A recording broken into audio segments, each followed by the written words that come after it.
Hello বন্ধুরা, দেখো ঠাকুর ঘরের ডিজাইনটা চেঞ্জ হয়ে গেছে।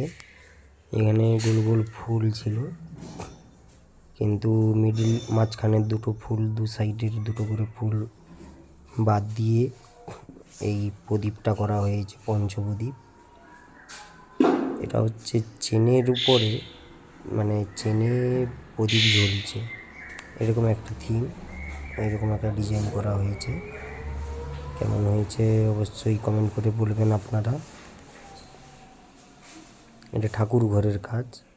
ঠাকুর ঘরে আগে আপনাদের ভিডিও দিয়েছিলাম, অবশ্যই হয়তো দেখেছেন। এগুলোতে সব ফুল করা ছিল, কিন্তু হঠাৎ ডিসিশন চেঞ্জ হওয়ার জন্য এগুলো চেঞ্জ করা হয়েছে। লুকটা কেমন হয়েছে অবশ্যই কমেন্ট করে জানাবেন। এরকম ভিডিও পেতে অবশ্যই লাইক করবেন, সাবস্ক্রাইব করবেন, পাশে থাকবেন, আমাদের সাপোর্ট করবেন। ধন্যবাদ।